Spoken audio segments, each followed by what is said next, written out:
rehearsal to last rehearsal ni maparugi bodyguard ke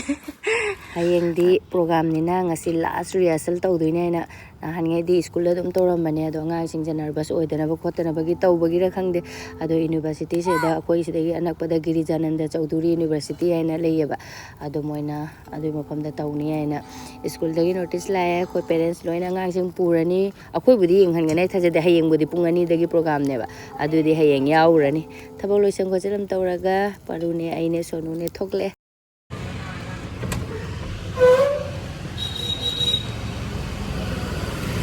Paru gari tong nungai bra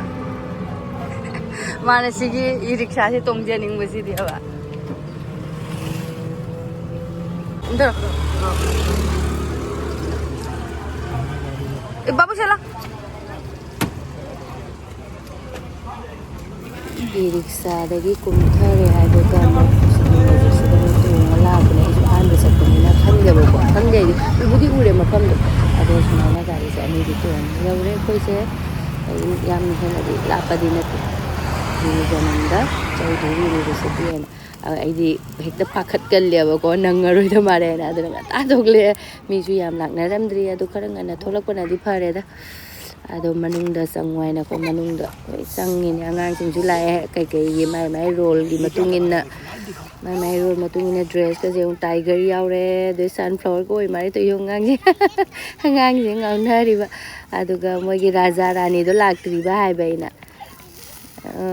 jadugarni ko ira mai ngone siga se ngang ni mong te ngau na rao ri lor ma phong ga chaw ro mina pung chen da akoi parugi mai mama na bam laktri adana ma sina tenawa ora mare mama na bam lakti duma tumin na phamna leire ado hoji school gi mi loine student su sure ado di parents sing su angang oja sing su loine kana tawramina oina line queue da lepaga nursery angang changhan gare LKG changhan gare angang aduga hoji LKG ke changhan gare UKG paru changi da khoi paru last ge jong ikon kon nge sangre moy aduga pung ama khatang ni na ngai le ni yum yo bada mu pung ama do di sum matam do oi grani ba da nga jeng tok jing chin side de yenga ga dum pung ama di chakhi khanghaw roi fountain se ong phajari ungdang da di sidi mai than ba than da ba khangde adu dum taw na mayam pung 13 hau gi ba khanghaudre tara gi bane pung mapan gi meni phu manga dagi pung 13 bok tang tane ba adu pung ama pha gi dum khanghaudre adu angang sing han ba loi ba ngang sing loi thokna re adu ko paru thorak tri paru su thokla mare paru su thokle adu 13 hai je badani ko adu angang sing gi amagi tawlor pa da sum 12 ta theng mana lore koi paru chakla ma bo Pasunu di dada di chakla me paru su chakla ma ba mapa yo jing hale ga la ne de na mapa la sa ni ga hai chaklam de ga hai re agoi ngai sai budi fried rice tawraga chara budi chale du ga kom hojik se 12 tara mina lam chale da khara ngai bere ne chaklam bra khang de na han di school le halak ba da paru si ne engon da thado ma si dai chakhi ba hui nam tang ta na ba hum mam na chi ang man ri ki ra ba kai no hung de jam na bodyguard sab rai mo ki ra ba khang de ha ka tang nei ra ke kharam bani ai se kang soi thong ngai na dai rak tri thing man na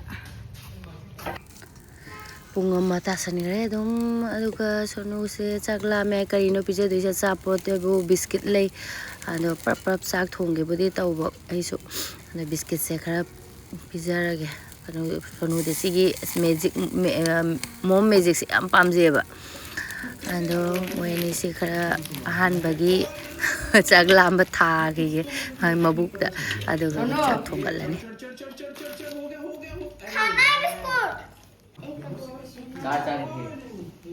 ai su la me maseng bagi dum mi ngai na besini hen matam ngai besini chak la mi hin bazan ai su biscuit tong wa cha ga tha ga ma su lak tu na chak thong gal ni yang ja nga lai rak to ni na ye room da oina ta sale hawai ji thong ma chaning jaba ko ye moi na thong jala ge prap aduga ya paru ne irolo hai ba ko ai su ngang je iron ge hai na bodi yong chak ka se tingam mi ne ba yong chak ge rom ba ma pa pizza ge na ado morok leiramdre leibasina iron base hawroi da ba aduna iron dare dum sumaina ꯌꯣꯡꯆꯥꯛꯁꯦ ꯃꯔꯤ ꯈꯝꯗꯤ ꯑꯩꯅ ꯁꯨꯃꯥꯏꯅ ꯃꯇꯨꯝꯁꯦ ꯂꯧꯊꯣꯛꯑꯦ ꯃꯥ ꯂꯥꯛꯑꯒ ꯁꯨꯃꯥꯏꯅ ꯁꯣꯏꯕꯤꯔꯒꯦ ꯀꯥꯇꯤꯁꯤꯅ ꯁꯣꯏꯕꯁꯦ ꯂꯣꯏ ꯇꯣꯏꯈꯤꯗꯣꯔꯦ ꯃꯣꯔꯣꯛ ꯑꯀꯪꯕꯁꯤꯕꯨꯗꯤ ꯂꯩꯕꯀꯣ ꯑꯀꯪꯕꯁꯤꯅꯁꯨ ꯏꯔꯣꯟꯕꯁꯦ ꯁꯤꯒꯤ ꯃꯣꯔꯣꯛꯁꯤꯅ ꯍꯥꯎꯔꯔꯣꯏꯗꯕ ꯑꯗꯨꯒꯤ ꯑꯩꯅ ꯏꯔꯣꯟꯗꯔꯦ ꯑꯗꯨꯝ ꯁꯤꯡꯖꯨ ꯑꯣꯏ ꯃꯦꯠꯄꯣꯏ ꯑꯥꯂꯨ ꯑꯃ ꯍꯥꯞꯄꯒ ꯌꯣꯡꯆꯥꯛꯁꯦ ꯁꯨꯃꯥꯏꯅ ꯀꯨꯞꯅ ꯊꯥꯡꯅ ꯁꯣꯏꯕꯅꯕꯨ ꯍꯦꯟꯅ ꯐꯖꯔꯦ ꯊꯥꯡ ꯁꯨꯃꯥꯏꯅ ꯇꯤꯜꯍꯧ ꯃꯅꯥ ꯍꯥꯞꯆꯜꯂꯦ ꯇꯤꯜꯍꯧ ꯇꯣꯉꯥ ꯃꯣꯔꯣꯛ ꯇꯧꯔꯒ ꯐꯗꯤꯒꯣꯝ ꯍꯥꯞꯆꯜꯂꯒ ꯑꯥꯂꯨ ꯃꯆꯦꯠꯁꯤꯡꯒ ꯇꯧꯔꯒ ꯃꯦꯠꯁꯜꯂꯅꯤ ꯑꯗꯣ ꯍꯤꯟꯖꯥꯡꯁꯨ ꯂꯣꯏꯁꯜꯂꯦ ꯁꯣꯅꯨ ꯄꯔꯨ ꯃꯄꯥ ꯆꯥꯛ ꯂꯥꯝꯃꯦꯗꯤ ꯍꯥꯏꯔꯤꯃꯤꯀꯣ ꯃꯄꯥ ꯂꯥꯛꯑꯒ ꯆꯥꯅꯦꯅ ꯉꯥꯏ ꯂꯩꯔꯦ ꯃꯣꯏ ꯑꯅꯤꯁꯦ ꯑꯗꯣ ꯑꯩꯒꯤ ꯍꯤꯟꯖꯥꯡꯁꯦ ꯂꯣꯏꯔꯦ ꯄ꯭ꯔꯞ ꯊꯣꯡꯉꯕꯅꯤꯅ ꯃꯍꯤꯒ ꯅꯥꯏꯔꯕ ꯈꯪꯗꯦ ꯍꯥꯎꯒꯗ꯭ꯔꯥ ꯍꯥꯎꯔꯣꯏꯗ꯭ꯔꯥ ꯈꯪꯗꯦ ꯆꯥꯛ ꯂꯥꯝꯃꯦꯕꯣ ꯐꯖꯅ ꯑꯩꯁꯨ ꯂꯣꯏꯁꯜꯂꯦ ꯃꯄꯥ ꯂꯥꯛꯑ ꯃꯥꯅ ꯐꯣꯟ ꯇꯧꯔꯛꯏ ꯀꯟꯅ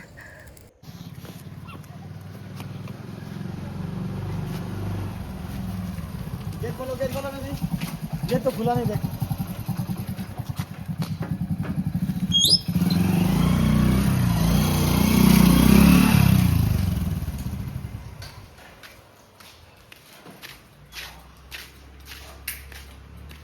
कब आया वो थोड़ी देर पहले आया ꯃꯥꯁꯨ ꯂꯥꯛꯑꯦ ꯍꯧꯖꯤꯛ ꯆꯥꯛ ꯆꯥꯅꯕ ꯇꯧꯔꯒꯦ ꯉꯁꯤꯒꯤ ꯃꯊꯦꯜꯁꯤꯗꯤꯕ ꯏꯔꯣꯟꯕ ꯌꯦꯔꯨꯝ ꯊꯣꯡꯕ ꯑꯃꯒ ꯑꯩꯅ ꯀꯣꯕꯤ ꯃꯦꯠꯄꯁꯤꯗ ꯊꯣꯏꯗꯤꯡ ꯈꯤꯇꯪ ꯍꯥꯞꯆꯟꯕꯅꯦ ꯑꯁꯨꯕ ꯂꯩꯕꯒꯤꯅꯦ ꯑꯗꯣ ꯂꯣꯏꯔꯦ ꯑꯩꯈꯣꯏꯒꯤ ꯃꯊꯦꯜꯁꯤꯗꯤ ꯑꯆꯝꯕ ꯑꯣꯏꯅ ꯍꯥꯏꯇꯥꯔꯦ ꯑꯆꯝꯕ ꯍꯥꯏꯗꯤ ꯌꯥꯝꯗꯕ ꯃꯊꯦꯜ ꯑꯣꯏꯔꯦꯕ ꯑꯩꯈꯣꯏ ꯃꯄꯥꯗꯤ ꯃꯊꯦꯜ ꯌꯥꯝ ꯆꯥꯖꯅꯤꯡꯕꯅꯤꯅ ꯉꯁꯤꯗꯤ ꯃꯊꯦꯜ ꯌꯥꯝ ꯇꯧꯗ꯭ꯔꯦ ꯂꯥꯛꯄꯗꯁꯨ ꯑꯗꯨꯝ ꯊꯦꯡꯉꯦ ꯑꯗꯨꯒ ꯑꯩꯅ ꯐꯤ ꯑꯃ ꯑꯅꯤ ꯂꯩꯔꯝꯃ ꯁꯨꯗꯣꯛꯄꯒꯕ ꯊꯦꯡꯈꯔꯦ ꯑꯩꯅ ꯉꯁꯥꯏꯗꯒꯤ ꯃꯥꯅ ꯏꯔꯣꯟꯕ ꯊꯣꯡꯉꯨ ꯍꯥꯏꯁꯤꯗꯤ ꯃꯄꯥꯒꯤ ꯑꯣꯏ ꯂꯩꯔꯝꯃꯤꯅꯦ ꯏꯔꯣꯟꯕ ꯆꯥꯅꯤꯡꯉꯤ ꯃꯥꯜꯂꯦ ꯍꯥꯏꯅ ꯈꯜꯂꯨꯔꯦ ꯃꯃꯤ ꯏꯔꯣꯟꯕ ꯊꯣꯡꯉꯨ ꯍꯥꯏꯁꯤꯗꯤ ꯏꯁ ꯑꯩꯅ ꯏꯔꯣꯟꯕ ꯊꯣꯡꯉꯨ ꯍꯥꯏꯈ꯭ꯔꯕꯅꯤ ꯃꯃꯤꯗ ꯄꯄꯥꯒꯤꯗꯃꯛꯇ ꯀꯥꯏꯅ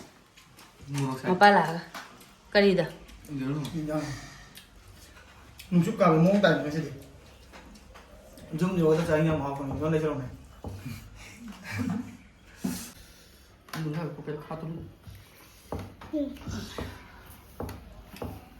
शिलोंग का स्कूल कहाँ पढ़ा हो? रुको इधर आओ शिलोंग स्कूल में तम गए शिलोंग ने पूरा चलवाई जी पापा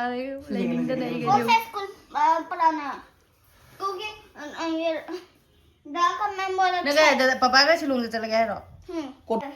शिलोंग का स्कूल पढ़ाया क्या उस पे स्कूल? माय ले कौन सा स्कूल बताओ? नहीं शिलोंग स्कूल पापा चखरगा चाक कनाना पिजे दोइबा शिलोंग ने चखरगा कनाना चाक पिजे दोइनो ngara ma चाक तनी मा निंगसेंगिबु फमुंग सिदा मपान न हिपके मा हाइबा अने बा मपान न ngang हिपना दे ने हाय मा खाली भुटना चिंगिदोरे नंग चिंगरदी हयें कनाना चाक थोंग पिजे दोइनो ने अय्या ओ नंग हिपेना दोइमिने मते मा खाली चाकी अꯩꯁꯦ ꯕꯨꯠꯅ ꯄꯨꯈ꯭ꯔꯗꯤ ꯃꯣꯏ ꯑꯅꯤ ꯇꯪ ꯉꯥꯏꯍꯧꯔꯗꯤ ꯃꯌꯥꯝꯕꯗ ꯍꯪꯉꯤꯕ ꯀꯅꯥꯅ ꯆꯥꯛ ꯊꯣꯡꯉ ꯄꯤꯖꯅꯤꯅ ꯉꯁꯤꯁꯨ ꯅꯨꯡꯉꯥꯏ ꯄꯨꯡ ꯑꯃꯒꯤ ꯔꯤꯍꯔꯁꯜ ꯇꯧꯗꯣꯏꯗꯣ ꯍꯥꯏꯅ ꯍꯥꯏ ꯆꯥꯛ ꯀꯅꯥ ꯄꯤꯖꯗꯣꯏꯅꯣ ꯑꯩꯁꯤꯅꯤ ꯆꯥꯛꯇꯅꯤ ꯃꯥꯡ ꯈꯜꯂꯩꯁꯦ सिदी पापा लवरेना पूरा सिदी पापा हिजल लेनी बुंगो नंगे ꯃꯤ ꯃꯦꯝꯗꯒꯤ ꯃꯕꯨꯛ ꯊꯟꯅ ꯂꯥꯛꯑꯁꯨ ꯃꯥ जुम द चका जादे ꯆꯥꯛ काय ना चिंतीदा ꯁꯤ ꯃꯇꯝꯁꯤ ꯌꯧꯅꯤ ꯁꯣꯅꯣꯔꯤꯅꯤ ꯀꯩꯅꯣ ꯇꯧ ꯂꯩꯅꯤ ꯑꯗꯣ ꯍꯧꯖꯤꯛꯇꯤ ꯆꯞ ꯃꯥꯟꯅꯔꯝꯅꯤ ꯋꯥꯡꯕ ꯆꯥꯛ ꯇꯣꯛ ꯂꯣꯏꯔ ꯉꯥꯏꯍꯥꯛ ꯄꯣꯊꯥꯒꯦ ꯍꯥꯏꯕꯨ ꯊꯕꯛ ꯇꯧꯔꯨꯁꯤ ꯍꯥꯏꯕꯅꯤꯅ ꯊꯕꯛ ꯄꯤꯔꯦ ꯃꯌꯥꯝ ꯃꯉꯣꯟꯗ ꯁꯤꯅ ꯉꯥ ꯌꯥꯏꯅꯕꯒꯤ ꯉꯥꯒꯤ ꯈꯔꯥꯏ ꯍꯥꯏꯅꯗ꯭ꯔꯥ nga जायना मखराय ꯁꯣꯝꯗ ꯄꯦ ꯄꯨꯊꯣꯔꯛꯏꯁꯦ ꯄꯦ ꯐꯠꯇꯕ ꯄꯦ ꯐꯠꯇꯕ ꯁꯤꯁꯦ ꯁꯥꯇꯤꯟꯁꯦ ꯑꯁꯤꯁꯤꯅ ꯁꯤꯒꯤ ꯑꯀꯟꯕꯁꯨ ꯂꯧꯊꯣꯛꯑꯒ ꯁꯤꯁꯨ ꯆꯞꯊꯠꯂꯒ ꯁꯦꯝꯃꯛꯑꯒꯦ ꯃꯌꯥꯝ ꯌꯦꯡꯁꯤ ꯑꯩ ꯅꯍꯥꯟꯗꯩꯕꯨꯗꯤ ꯈꯟꯕꯀꯣ ꯑꯗꯨ ꯃꯉꯣꯟꯗ ꯑꯩꯅ जेसे मिस्त्री हाइबाय थरायना ꯊꯕꯛ ꯌꯥꯝ ꯁꯨꯅꯤꯡꯉꯕꯅꯤꯅ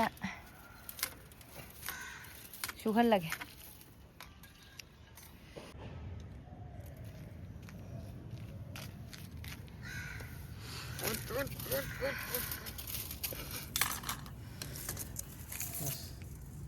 सिमागे हम थमगा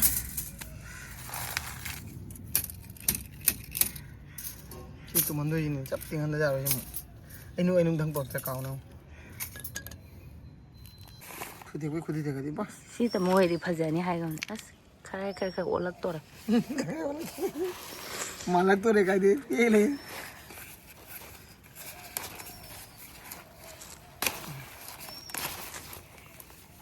ꯁꯤꯁꯤꯅ ꯑꯩꯅ ꯃꯃꯥꯡꯗ ꯕꯦꯒ ꯏꯅꯦꯝꯕꯣꯛꯀꯤ ꯀꯩꯅꯣ ꯇꯧꯕꯗꯨꯗ ꯁꯤꯁꯤꯅꯒꯅꯦ ꯕꯦꯒꯀ ꯇꯨꯔꯕ ꯀꯟꯗꯣꯔꯤꯅꯤ khoi ru ni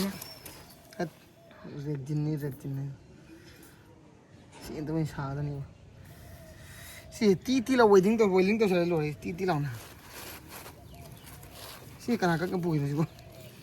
anh cả khi mình niêm bông big segai mà mang đi niêm bông big segai nè anh sẽ cái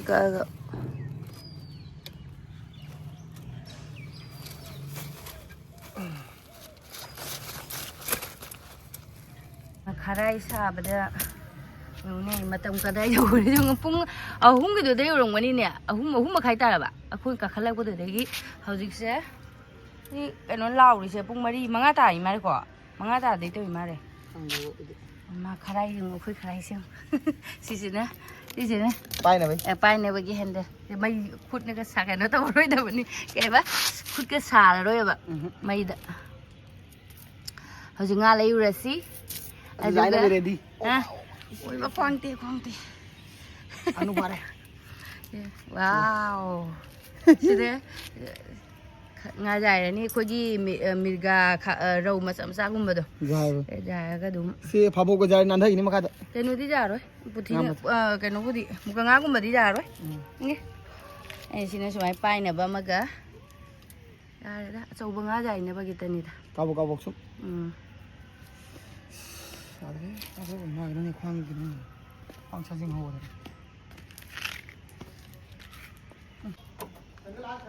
rồi đấy lộc xanh này là cái un tá khăn ta là mình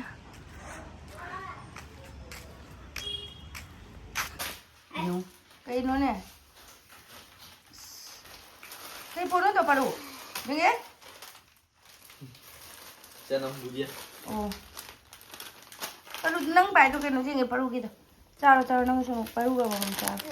ini ta nam mani pagi ikan upigi ano kai no sigo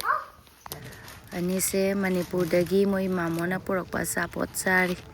se manipur kai ponong de jong ne paru chai jong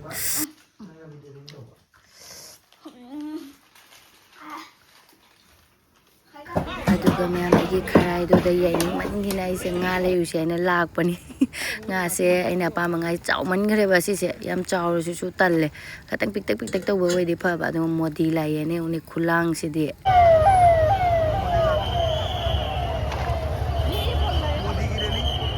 modi ra ne mai ne prime minister la mai ne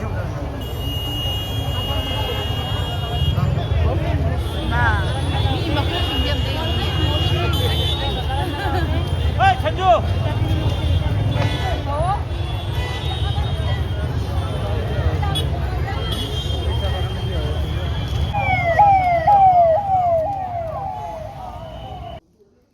aina pamba nga mirga khabak macha dodi fangaktre duga modi lakpagi ora mari si macha sing di hongba paman cho ong ga yawi dai ne si le ong ni du de hao du ni lupa sang ni se si lupa sang di puthi ma adana jam man dai jong alo thong ban de aina hai lo thu kre na aduna mana sang ni ne pisal ni do jamin du chang wi ya chang gi chani gi nga nang apa mangang ka ga me asep dura anh người thấy cái nồi tôi xuống chăm rằng cái tôi chăm hùn lỡ bỏ bắn này có cái nồi tôi xuống ra đi nè adu hào itu ngah tu aja ni nana bojo kamu terus deh adu ke sini mana pergi na bagi fish kan si kan nung na sabi tu A1 do na terus A1 ini mana du ya tu mana bani tu tomato jauh jadi saya harus cái mà dài này tụi chúng mới dài sẽ là thùng mà học phải xí đi thùng mà ta thùng nó phải này kharai du cái kharai du na học từ cái thay đó đấy dài với xí đó mà không biết là đâu xí đó nó tra mana kata marum mata ni do kharai putra ni kharai begitu ya mata jatuh ni kau mayu kan pak mayu terus jadi dia am hena ingre na hana hinga ingam yam hana ingre dah sih silong tu inghe ingre kaya jauh kan hai di nahan humni ngasi ka humni mukti sure jam hena ingre ba nahan maragam di nuksa ka thok ta bane as khu ingam ni mai tan taraga ꯑꯗꯒꯤ ꯈꯔꯥꯏꯁꯦ ꯐꯣꯟꯁꯤꯗ ꯌꯥꯝꯅ ꯊꯤꯕ ꯑꯗꯨꯃꯥꯏꯅ ꯇꯧꯔꯤꯁꯦ ꯀꯩꯒꯤꯅꯣ ꯔꯥꯁꯤ ꯌꯥꯎ ꯉꯥꯁꯦ ꯆꯥꯝꯇ ꯆꯥꯝꯊꯣꯔꯦ ꯀꯩꯅꯣ ꯇꯧꯗ꯭ꯔꯦ ꯂꯤꯊꯔꯣꯏꯍꯦ ꯗꯨꯛ ꯆꯥꯎꯏ ꯋꯥꯔꯦ ꯂꯤꯊꯔꯣꯏꯗ ꯐꯖꯔꯦ ꯃꯕꯨꯛꯀ ꯃꯦꯠꯇꯔꯦ ꯑꯗꯨꯝ ꯅꯪꯁꯤ ꯃꯊꯛ ꯑꯃ ꯊꯝꯁꯤꯔꯣ ꯀꯃꯥꯏꯅ ꯇꯧꯁꯤꯅꯣ ꯑꯩꯈꯣꯏ ꯃꯩꯇꯥꯟ ꯇꯥꯗꯤꯉꯩ ꯆꯥꯔꯣꯏ ꯑꯆꯧ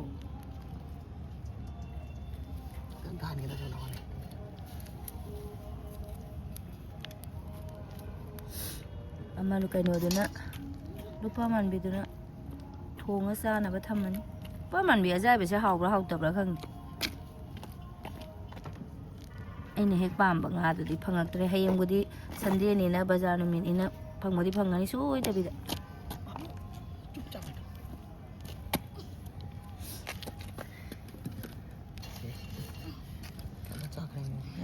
ꯕꯥꯕꯨ ꯅꯪ ꯆꯠꯊꯣꯛ ꯃꯩ ꯌꯥꯝꯅ ꯀꯩꯅꯣ ꯇꯧꯕꯅꯤ ꯀꯔꯨꯁꯦ ꯀꯩꯅꯣ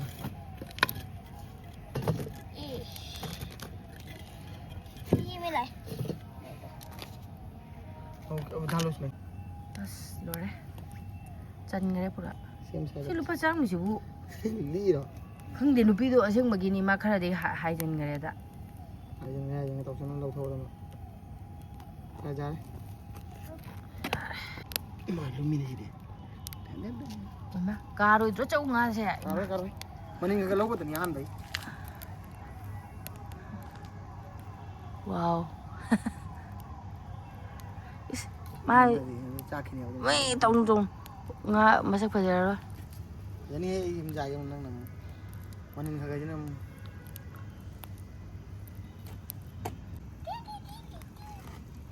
ꯄꯔꯨ ꯖꯒꯣꯏ ꯁꯥꯔꯦ ꯀꯩꯅꯣ ꯆꯉꯥꯡ ꯑꯃꯒ ꯐꯖꯅ ꯊꯛꯑꯗꯤ ꯅꯨꯡꯉꯥꯏꯅꯤ ꯍꯧꯖꯤꯛ ꯁꯤ ꯖꯥꯏ ꯂꯣꯏꯔ ꯀꯨꯝꯊꯔꯒ ꯑꯃ ꯂꯨꯄꯥ ꯃꯥꯟꯕꯤꯗꯨ ꯑꯃꯨꯛ ꯊꯣꯡꯉꯨꯕ ꯑꯁ ꯉꯁꯤꯗꯤ ꯄꯣꯞ ꯇꯥꯔꯦꯗ ꯏꯁꯥꯁꯦ ꯋꯥꯔꯦ ꯍꯥꯎꯗ꯭ꯔꯣꯃꯤꯕꯣ ꯆꯥꯏꯔꯦ ꯀꯦꯝ ꯂꯥꯎꯅ ꯑꯗꯨꯏꯗꯤ ꯉꯁꯤꯒꯤꯗꯤ ꯚꯤꯗꯤꯑꯣꯁꯦ ꯃꯇꯥꯡꯁꯤ ꯂꯣꯏꯁꯤꯟꯖꯔꯒꯦ ꯃꯌꯥꯝ ꯑꯁꯤ ꯍꯌꯦꯡ ꯄ꯭ꯔꯦꯛ ꯄ꯭ꯔꯦꯛ ꯂꯥꯎꯕꯗꯣ ꯍꯌꯦꯡ ꯚꯤꯗꯤꯑꯣꯗ ꯑꯃꯨꯛ ꯌꯦꯡꯃꯤꯟꯅꯔꯁꯤ ꯃꯊꯪ ꯚꯤꯗꯤꯑꯣꯗ ꯑꯃꯨꯛ ꯊꯦꯡꯅꯔꯁꯤ ꯃꯌꯥꯝ ꯈꯔꯥꯏꯒꯤ ꯃꯇꯥꯡꯗ ꯀꯣꯃꯦꯟ ꯇꯧꯕꯤꯔꯝꯃꯨ